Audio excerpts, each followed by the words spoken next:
go ahead and start. We're going to pick up on page 1199. This is Act 2, Scene 2. I know we kind of went over this a little bit the other day, but I want to back up a little bit. Bottom of that page, beginning around line 45 or so. When we kind of went over this the other day, I just talked about, how Hermia says, I'm going to sleep here, and Lysander, you sleep over there. But I want to talk about these lines a little bit. So, she tells him, find you out of bed, for I upon this bank will rest my head. That's beginning lines 45 and following. Lysander, one turf shall serve as pillow for us both. One heart, one bed, two bosoms, and one troth. Notice they are speaking in rhyme, by the way.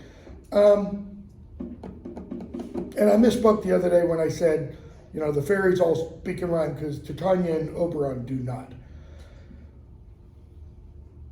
What is Lysander saying there? One turf shall serve as pillow for us both, one heart, one bed, two bosoms, and one troth. He's essentially saying it's like we're already married. Our hearts are already the same. Even though we have two bosoms, two bodies, we have one troth. And your footnote for troth tells you faith and then troth plight. Now, you would think footnotes should make clear something that's in the text. I don't know about you, I've literally never heard of this word. I've been an English professor for over 30 years. I know what it means, to plight one's troth, meaning faith or truth to somebody else. But I've never actually seen that, and it seems to me it's a ridiculous footnote because it doesn't clarify, all right? So, she says, nay, good Lysander, for my sake, my dear, lie further off yet, do not lie so near. That is, for the improvement, betterment of me, for my good, you stay over there. She might be saying, I don't trust myself. It's not you I don't trust, it's me I don't trust. She might be saying that. She might also be saying, I don't trust you. Okay? Lysander. Oh, take the sense, sweet, of my innocence. What does he mean by that? I'm innocent. Louder? I'm innocent. Keep going. Like, notice that I'm not, promiscuous, I guess? Yeah, kind of. I think he's saying, when he says take the sense, he's saying look at the inside, not the exterior. The exterior has just said what? Let's lie down together. He's saying, no. You're mistaking me. Take the inward, the sense, what I'm really getting at, of my innocence. He's saying, inside, I'm not planning anything, okay? I'm not trying to manipulate you. And he explains what he means. Love takes the meaning in love's conference. And you've got a gloss. When lovers conference, when they engage in conference, okay, love teaches each lover to interpret the other's meaning lovingly. Okay, that's not a very clear gloss, I don't think. I think that last word ought to be changed. Love teaches each lover to interpret the other's meaning innocently. Because of what he said about the sense of my innocence. He's saying, you should understand what I am saying is full of innocence towards you. Why? Because of his love for her.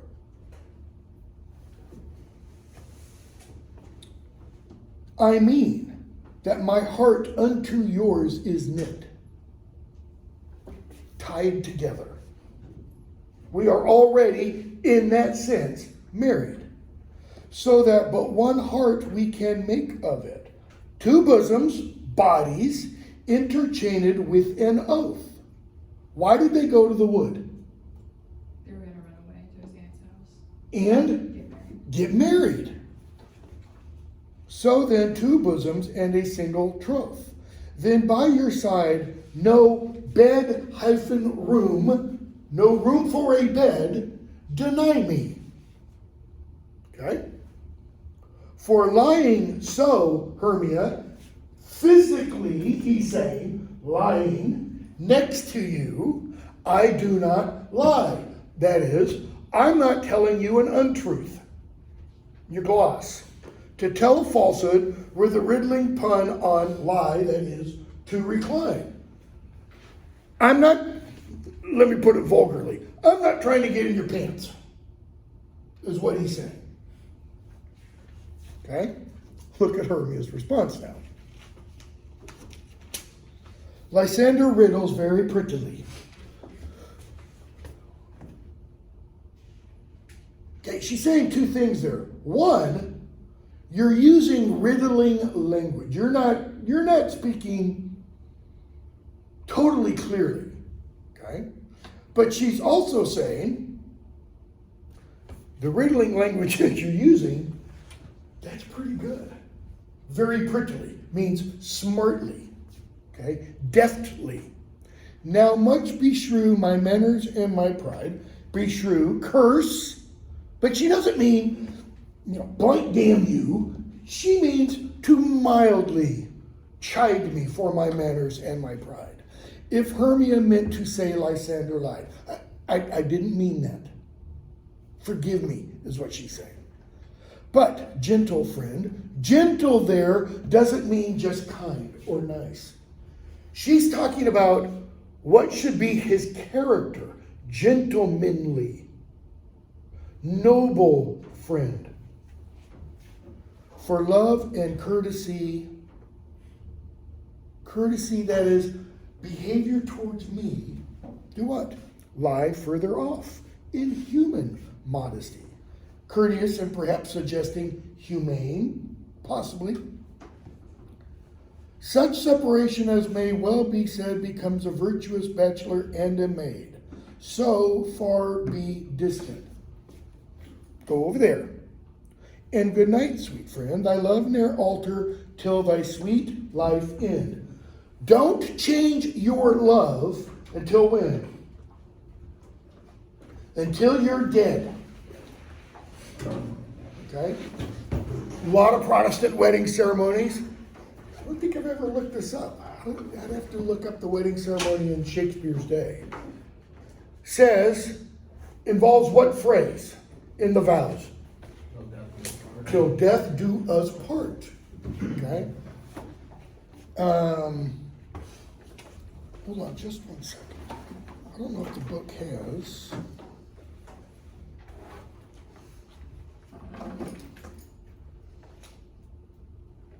Index of authors and titles. Shakespeare.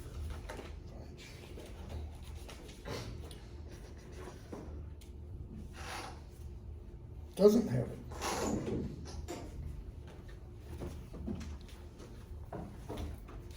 Look up, or I'll try to remember to bring.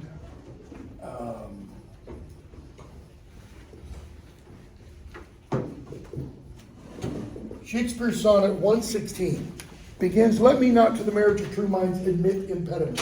For love is not love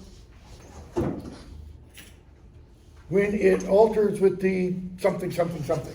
I'll remember to post that. I'll try to remember to post it, okay? So, don't alter your love till thy sweet life end. Amen, amen to that fair prayer, says Lysander. And then in life when I end loyalty. That is, my loyalty won't die first, okay? And if my loyalty does die first, then he'll do what? Then he'll end his life. Here is my bed. He sleeps over here. Sleep give thee all his rest. Okay. Puck comes in then, as we talked about the other day. He sees the Athenian youth. He sees the Athenian maid that he believes Oberon told him to find. Okay. He puts the juice on Lysander's eyes, and in come Hermia and Demetrius. Demetrius leaves, And Lysander wakes up and falls in love with Hermia. So, now what do we have? We have Demetrius loves Hermia. Lysander now loves Hermia. Hermia loves Lysander, and Helena loves Demetrius. In other words, these four lovers at this point are all messed up. All right? So, Helena kind of thinks Lysander is playing a joke. Sorry. Lysander doesn't love Hermia. Lysander loves Helena. Helena thinks Lysander's kind of playing a joke on her. She says, when Lysander wakes up, sees Helena, and he says those lines, transparent Helena, nature shows art that through thy bosom makes me see thy heart. Where is Demetrius? Blah, blah. She says, do not say so, Lysander, line 114. What though he love Demetrius, your Hermia? What though? Hermia still loves you. Be content. Be content with Hermia. Why? She doesn't love Lysander. Helena, she loves Demetrius. Content with Hermia? No. I do repent the tedious minutes I with her have spent. What's the word tedious mean? Strenuous. Louder? Strenuous. No, I mean, not literally. It can involve that. Time consuming. Eating up of time. Usually when you're in love with someone, you like to spend time with that person, right? It's not like time takes hours to go by. It's like time flies by and you don't get enough time with that person. For Lysander, it's like, oh, every minute with her was like a day. No, I do repent the tedious minutes I with her have spent. Not Hermia, but Helena I love. Now where is Hermia? She's right there on the ground, still asleep. Right? She hasn't woken up yet. Who will not change a raven for a dove? And that's the first indication we get of the difference in complexion and maybe hair color between Hermia and Helena. Who would not exchange a raven, dark, Hermia, for a dove, white, Helena? Okay? Doesn't mean Hermia is black and Helena is white. It means Helena is fair complected and Hermia is darker complected. Okay? What else? Who would not change a raven for a dove? The will of man is by his reason swayed. You've got a gloss down there for will, 120 something. Desire, okay? What one wishes, what one wants. It also, in Shakespeare's day, the word will was a euphemism for sex organs. All right? And desire can mean just, like, I want a scoop of ice cream. It can be that kind of desire. It could also be sexual desire. Shakespeare has a sonnet, which one? 131, I believe. It's either 131 or 135, that puns all on the four different meanings of the word will. Okay? Like his name, Will. So, the will of man is by his reason swayed. The desires, the passions of humanity, the speaker is saying, should be governed by reason. It was a commonplace belief or thought in the Renaissance, and even going back to ancient Greece, that there's a reason the head is higher than the heart. Because the head should be in control of everything down below. Okay? And reason says, you are the worthier maid. Like he pulls out the legal pad, pros and cons. You have more pros than Hermia does. Things growing are not ripe until their season. So I, being young, till now, till now ripe not to reason. What does that mean? What? Go ahead. Like he didn't get it until now? He didn't get it. Get what? That she's the better maid. Exactly. He's kind of saying, when I was in love with Hermia, I was like a little boy. I didn't really understand love. But now I see Helena, and it's like, when I was in love with Hermia, she was a girl. But now I see Helena, she's a woman. And I'm a man, and I understand what real love is. Okay? In touching now the point of human skill, and you got a bunch of footnotes down there, the summit of human judgment, that is reaching the apex of reason. Reason becomes the marshal to my will. Reason marshals, controls, puts a saddle on the will, and leads me to your eyes. See, in Renaissance love poetry, and going back farther to the progenitor, the first writer of sonnets, an Italian guy named Petrarch. We'll talk about him a little bit later. It's the woman's eyes that are the thing that, how do I put this, initially attract. It's not the body, it's the eyes, because the eyes are window. I think it was George Bush who actually said this, moron. Eyes are the window to the soul. He said, he looked in Putin's eyes and he could see his soul. A lot of people today make kind of fun of that because what we see, old Putin doing over there. Annexing Ukraine today. 2 territories. All hell's about to break loose, even worse.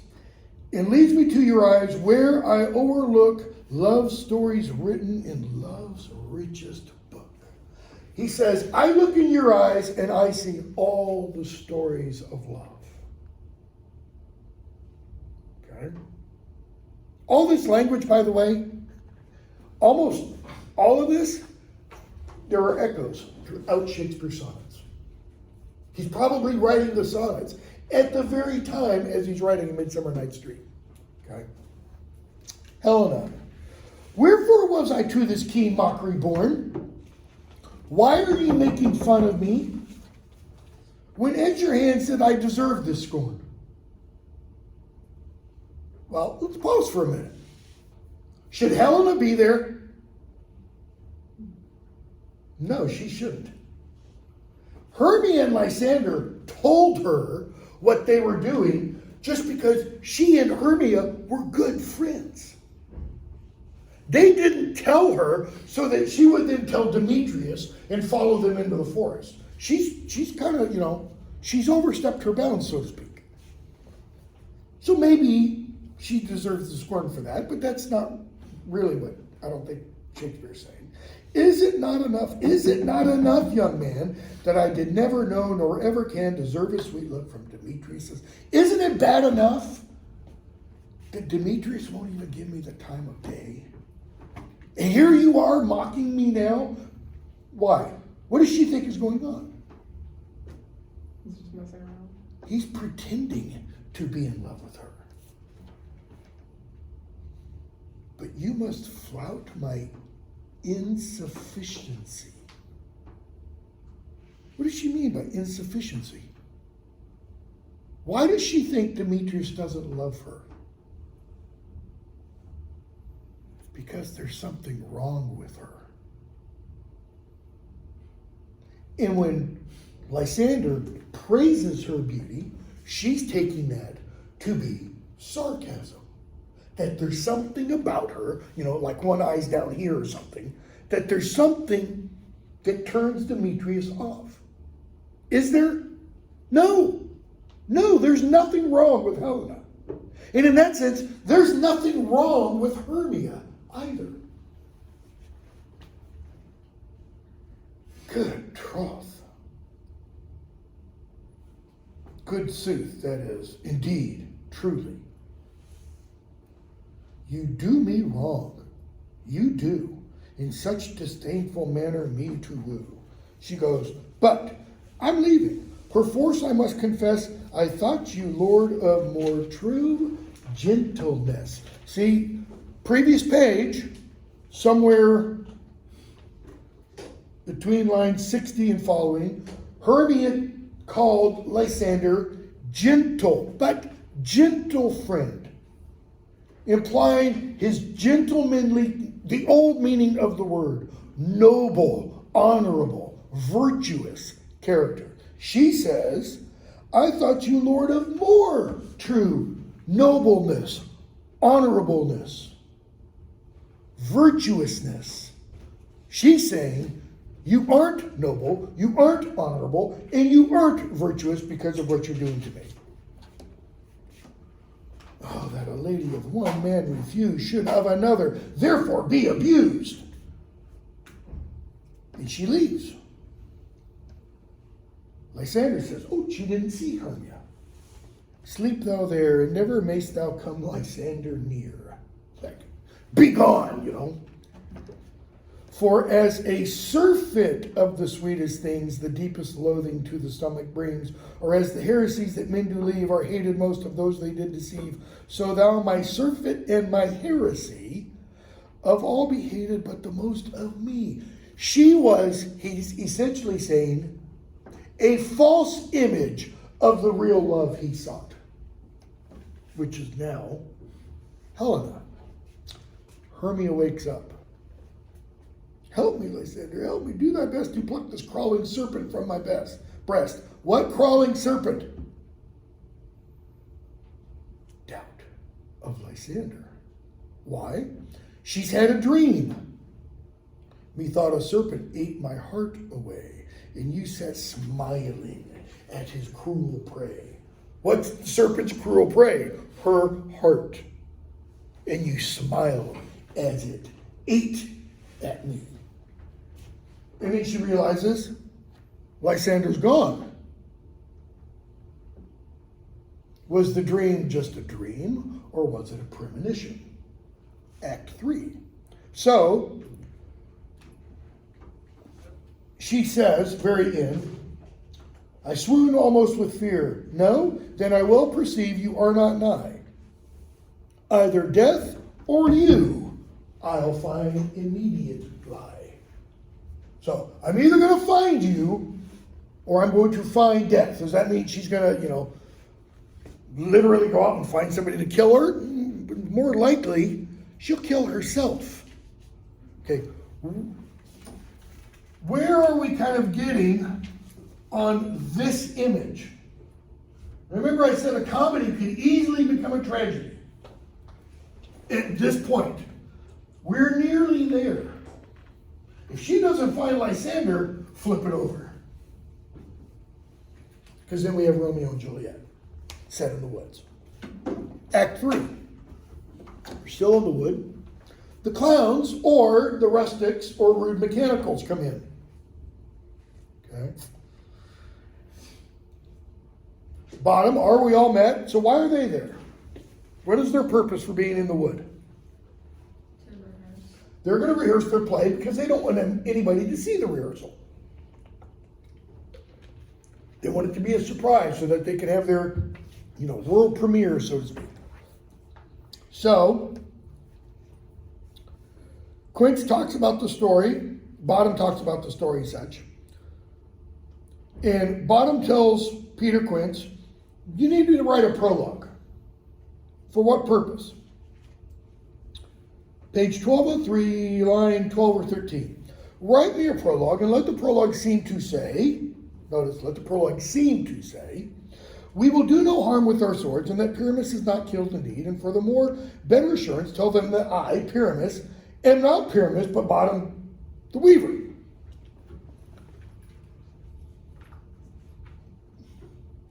What does that show us about Bottom?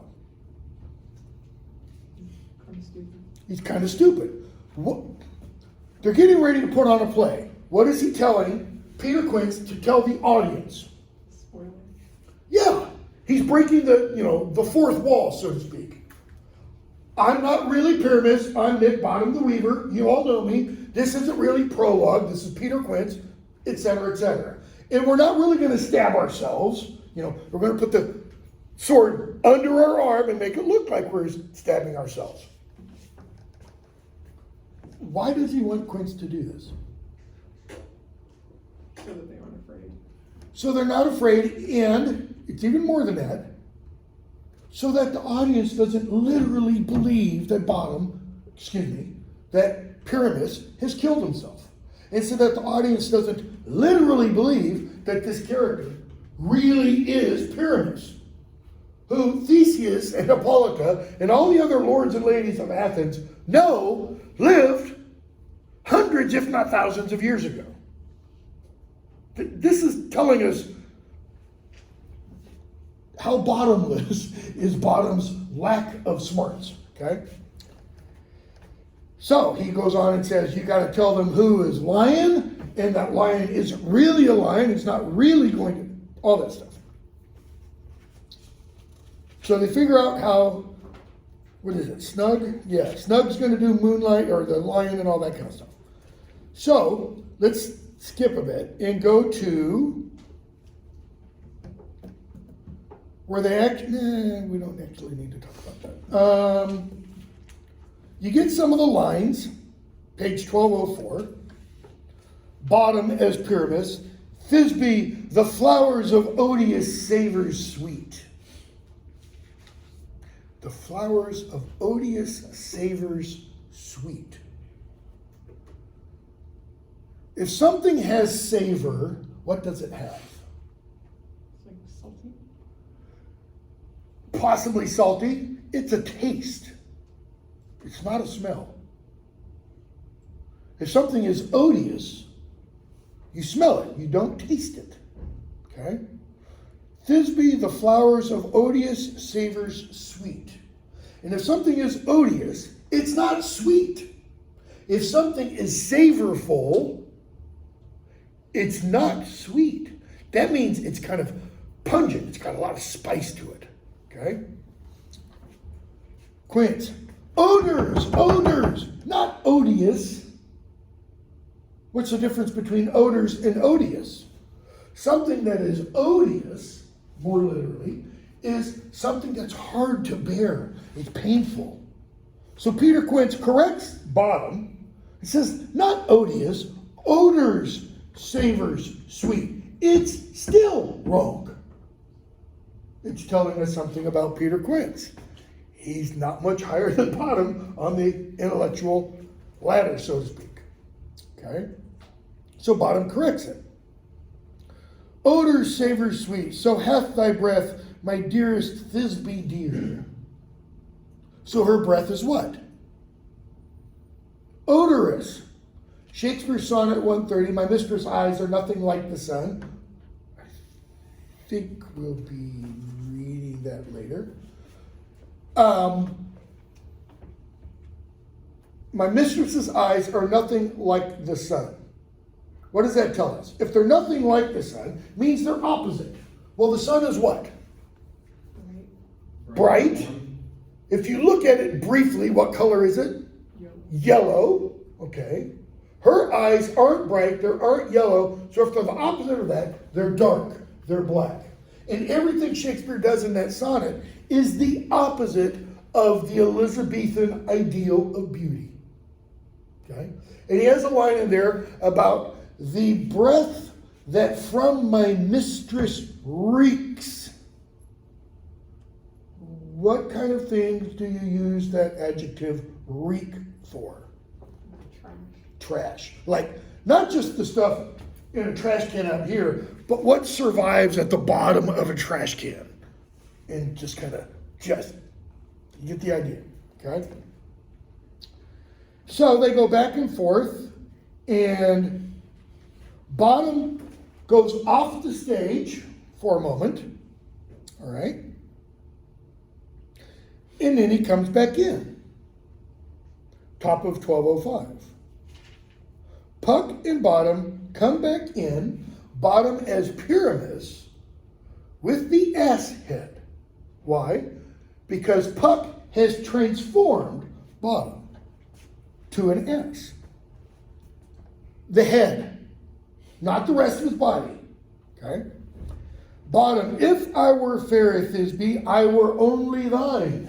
So he comes out and he says this with like a paper mache head on his, S's head on. Quince, oh monstrous and so strange, we are haunted praymasters, fly, fly. They see Bottom with the S's head and they scatter. Bottom doesn't know. Bottom does not know he has an ass's head on. I'll follow you, Puck says. I'll lead you about around, through bog, through bush, through brake, through briar. Sometimes a horse I'll be, sometimes a hound, a hog, a headless bear, sometimes a fire. And neigh and bark and grunt and roar and burn like horse, hound, hog, bear, fire at every turn. He's talking about all the other rustics. He's going to essentially chase them and scare them throughout the wood. So we're left with what? Bottom on stage, and who else has been on the stage this entire time? Sleeping. Titania. All of Act 3, she is on the stage. Remember, Act 2 ended with Oberon having put the juice on her eyes. Okay? She hasn't woken up, even with all this noise. Okay? Bottom wonders why they run away. Yes? So with Nick Bottom, is his head like just a mask of an ass, or is it like a centaur type deal? It's like literally like. No, within the world of the play, it's literally turned into an ass's head. Oh. So you have the body of a man, hands of a man, feet of a man, okay, with an ass's head. Because at one point he does this, and that's when he realizes. Okay, and then we have language of, I think it is, of Titania or one of the fairies stroking his ears, and he really likes that. So Bottom, Snout comes in, says, Bottom, thou art changed. Bottom, what do you see? You see an ass head of your own, do you?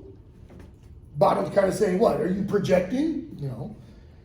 Peter Quince comes back in, he says, Bottom, thou art translated. Does he really mean, what line is that, 97 or so?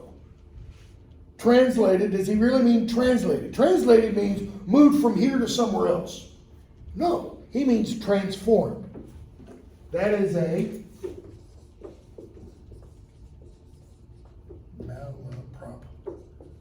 malapropism. Okay? This term actually comes from the 18th century, a malaprop, and it's named after a character in a play, Mrs. Malaprop. Because she does this all the time. She uses the wrong word to describe something. Okay? Shakespeare's doing that without having the word malapropism.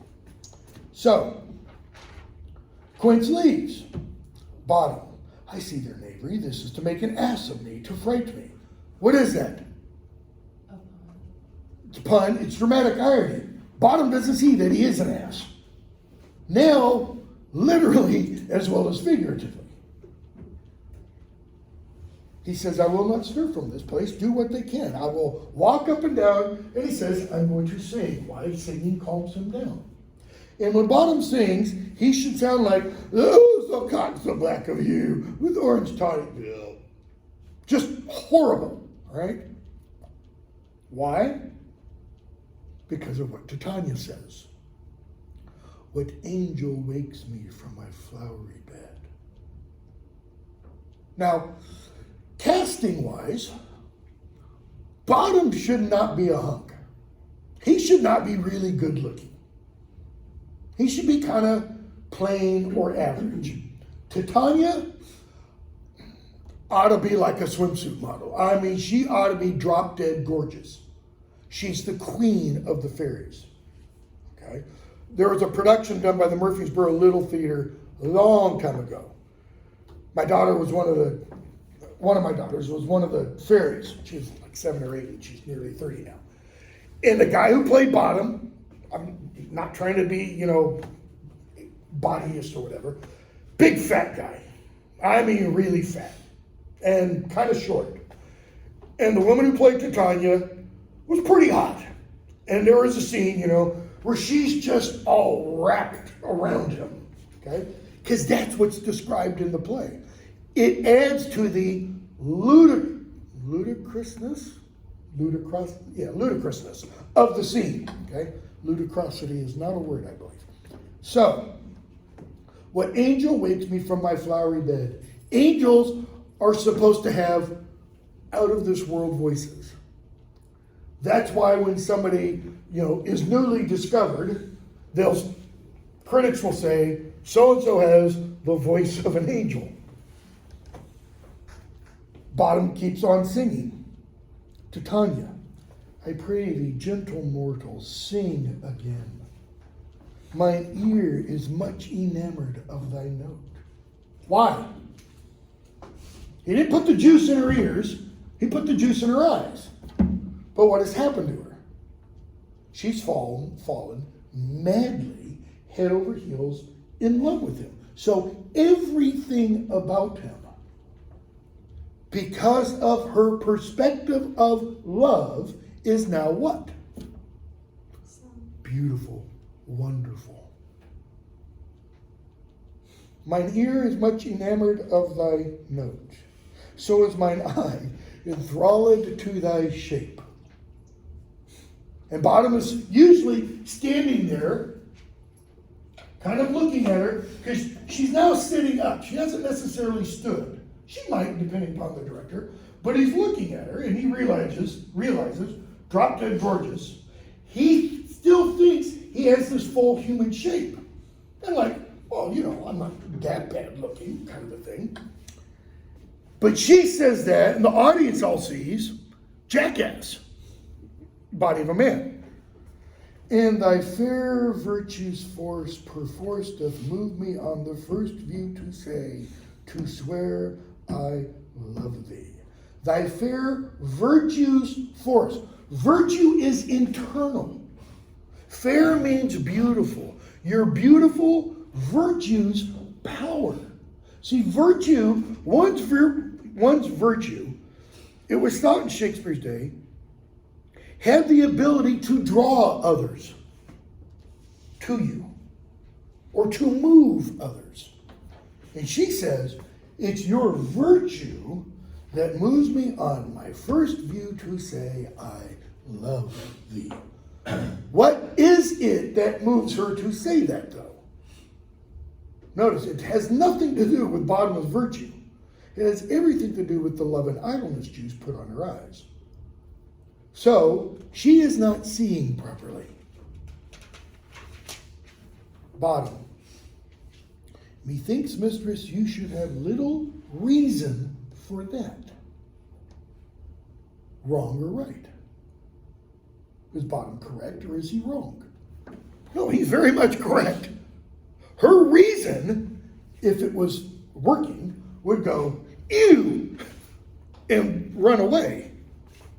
And yet, to say the truth, reason and love keep little company together nowadays. The more the pity that some honest neighbors will not make them friends. And I think that's one of the most profound lines in all of Shakespeare. Because one, it's coming from Bottom. And two, I think Shakespeare, and I could be entirely wrong, I think Shakespeare wants us to read that and consider, is he right? Notice, and to say the truth, and to utter, let's say, a truth. Reason and love keep little company together nowadays. Now that is implying that in the past, reason and love did work together. Reason up here and the heart worked in tandem. He says now they don't. And it's pitiful. The more the pity, why? That some honest neighbors will not make them friends. Reason and truth are neighbors to each other, right? They live in the same body, so to speak. Oh, reason and love, not reason and truth, okay? And he says, because they're neighbors, they're honest neighbors, reason doesn't lie, the heart shouldn't lie. Because they're neighbors, they should be what? They should be friends. They should work together. Shakespeare's kind of implying, if your heart tells you something and your reason tells you the opposite, there's a problem there. But if your heart and your reason both tell you the same thing, you should probably go with that. Because the heart and the reason should always work together. Nay, I can glean upon occasion, you've got a gloss, jest. And it's that line that makes a lot of critics say that what Bottom has just said is a joke, that he doesn't really mean it. But if you think dramatic irony can mean, or dramatic irony suggests, that the speaker says something that he or she doesn't realize the truth of. See, I think Bottom has just uttered one of the profoundest ideas in all of Shakespeare, and Bottom is totally unaware of it. Thou art as wise as thou art beautiful. And that line also undercuts it. How beautiful is Bottom? Not. He's not. So how wise is he? According to that standard, if you compare his wisdom with his beauty, he's not. But what's the problem with the speaker of that line? She thinks he's beautiful Why? because of the flower stuff. Does she think that because that is her reason working? Does she think that because that is her heart speaking? No, that is because of love in idleness. It's because of the potion that's in her eyes. See, everything Titania says, until she gets the love and idleness removed from her eyes, you have to say, it's not really Titania speaking. It's not the real Titania speaking. It's like somebody who's been brainwashed, so to speak. Okay? Bottom. So thou art as wise as thou art beautiful. Not so neither. What do we have there? Think grade school, junior high, high school English teachers. A double negative. Double negative means what? Two things contradict each other. And they cancel each other out, or another way of putting it, it becomes a positive. That rule, so to speak, in English composition comes from mathematics. A guy who wrote an early book on grammar, 19th century. Yeah, 19th century. I haven't taught history of the English language in a while. Who wrote an early book on grammar, was a professor of geometry at Oxford. He wrote a book on English grammar. Things that didn't follow rules of mathematics and geometry, such as two negatives make a positive, okay? He applied to language. Utterly ridiculous, by the way. Shakespeare actually has, Chaucer has, triple negatives. Does that mean, so a double negative makes it a positive, so if you have now another negative, does that make it back negative? Why would you use a double negative or a triple negative? Emphasis. It's all. Not neither, not so neither. In other words, wrong, doubly wrong. Okay? If I had wit enough to get out of this wood, I have enough to serve mine own turn. That is, to answer my purpose, why I'm here and all that kind of stuff. She goes, no. Out of this wood do not desire to go. Thou shalt remain here, whether thou wilt or no. Whether you desire to or not, you're stuck. Why? She's not going to let him leave. He's now her prisoner. What kind of prisoner? Love prisoner, but prisoner nonetheless. I am a spirit of no common rate. That is, I'm not your Dollar General store kind of spirit. I'm a Macy's, Dillard's, Bergdorf, that kind of store spirit. I'm high ranking, I'm not common. The summer still doth tend upon my state. That is, the summer serves me. Okay? And I do love thee. We have long days still. Night is short. Therefore go with me. Notice that. I love you, therefore you're mine. A lot different than Hermie and Lysander's speech before they lay down for sleep, right? I'll give thee fairies to attend on thee, and they shall fetch thee jewels from the deep, and sing while thou on pressed flowers dost sleep. And I will purge thy mortal grossness so, that thou shalt like an airy spirit go. I will raise your essence. I will make you into something like me. She's saying she has that power. Is it going to happen overnight? No, it's going to happen over time. So a bunch of fairies come in to wait on Bottom. We're going to skip all that. Titania tells them what to do, what to bring him, etc. They go back and forth. Okay. They all leave. Oberon comes out. And Puck comes out. And Oberon asks, I wonder if Titania be awake. Okay, I have to tell this story. I've told this story ever since it happened. So here's the stage at the Globe. I think I mentioned, my wife and I first went to a production at the Globe, summer of 2002, Midsummer Night's Dream. We were groundlings. So remember, the groundlings are standing in the yard. We stood right there. We got there like half hour before they opened the doors. And so we were right at the front of the door, so when they opened, we got in first. The stage stands right about, 4.5 feet tall.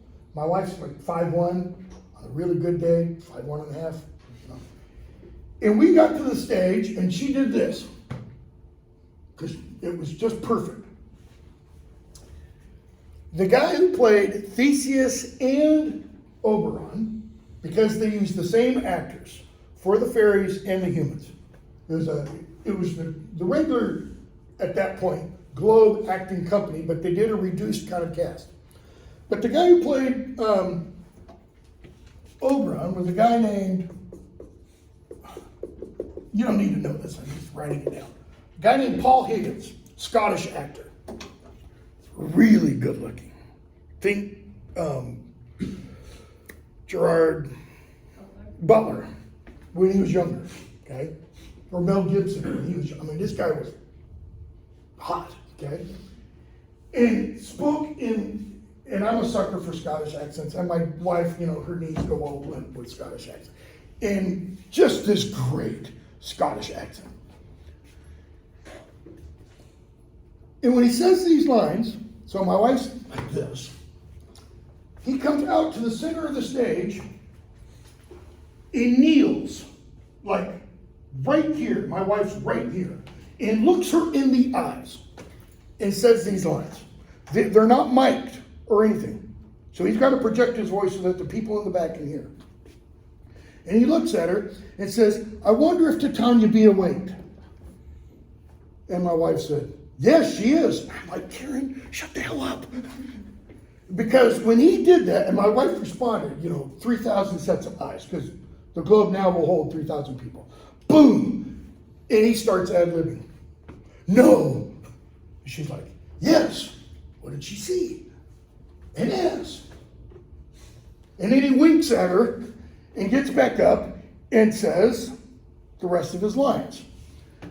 And at the end of the play, when they all come out to take their bows and stuff, he kind of looks at my wife and does this, Anyway, it's just, they have I believe there is a video, a DVD of that version. That's the one where I think I mentioned in here, they're dressed all in pajamas. It's very interesting costuming. And the pajamas have sewn into them lights, so that when they play the fairies, they flick a switch that's in their palm, and these lights come on. And they don't quite glow, but they move around and they're very easily seen.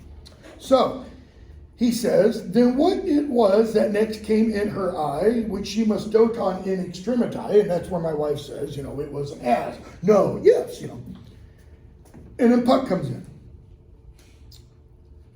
And he says, how now, mad spirit? What night rule now about this haunted grove? And he says, my mistress with the monster is in love. So he talks about what she saw. And he talks about the Athenian youths, or Utes, if you want, who are putting on this play of Pyramus and Thisbe. Okay. And Oberon says, line 35, this falls out better than I could devise. This is even better than I planned. But notice, is Oberon only concerned about getting revenge, so to speak, on his wife? No. He's concerned about Demetrius and Helena. Did you find the Athenian youth? He says, yes, I took him sleeping next to an Athenian maid. I opened his eyes, and in comes Demetrius and Hermia. Oberon, this is the same Athenian. Puck, this is the woman, but not this the man. Another, I saw her, I haven't seen him. So Demetrius and Hermia come in, and they talk back and forth. She wants to know where Lysander is. Demetrius says, I had rather, line 64, give his carcass to my hound. She says, out dog, out cur, thou drivest me past the bounds of maidens' patience and other. How dare you say that about my affianced, And Hermia leaves. Demetrius stays. He lies down and falls asleep. Oberon steps forward. What hast thou done? Thou hast mistaken quite and laid the love juice on some true love's sight. Of thy misprision must perforce ensue some true love turned, and not a false turned true. What is Oberon seemingly concerned about? True love. Proper love. Right love. You've screwed it up, Puck. You made somebody's true love now false. Puck. Then fate overrules that one man holding troth, that is, one man being loyal and faithful, a million fail, confounding oath on oath. For every one loyal, faithful husband, there's a million who aren't. That's kind of a jaded, pessimistic view on marriage, right? Oberon, go and do what? Now he names them. Helena of Athens, look thou find how fancy sick she is and pale of cheer, with sighs of love, blah, blah, blah. Bring her here. Okay?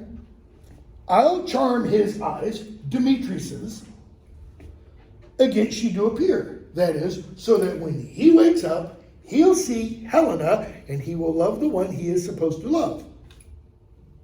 Which is exactly what happens.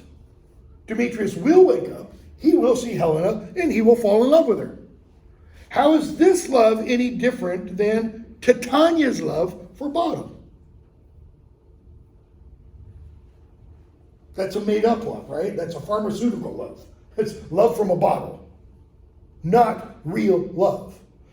At the end of the play, Demetrius is going to marry Helena on the basis of a false love.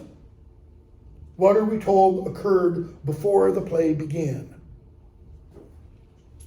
They had already been talking. He had already wooed Helena. He had already, language of the play, made love to Nadar's daughter, Helena, and won her heart.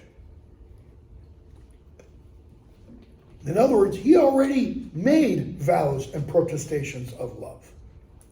And she loved him in return. So what's really happening with the love potions put on Lysander's eyes, Demetrius' eyes, or love potion, is his false love for Hermia is being removed. So that he sees how he should see Helena. Okay? So, he puts the potion on Demetrius' eyes. Puck comes in, and he says, here's Helena. Oh, and here's the other youth, the one mistook by me. Stand aside, the noise they make will cause Demetrius to awake. Puck, then will two at once woo one. That must needs be sport alone, and those things do best please me that befall preposterously. In other words, oh, this is going to be good. This is going to be fun. Lysander and Helena come in. And we don't have time. We'll stop there. Not as far as I want to go. That's okay, because Act 4 is only like 6 pages long. So, all right, we'll pick up there on Monday. I have not put up a quiz yet. I will put up a quiz probably today over Acts 1 through 3 and the background stuff to Shakespeare. It'll probably be due Wednesday or maybe Friday of next week.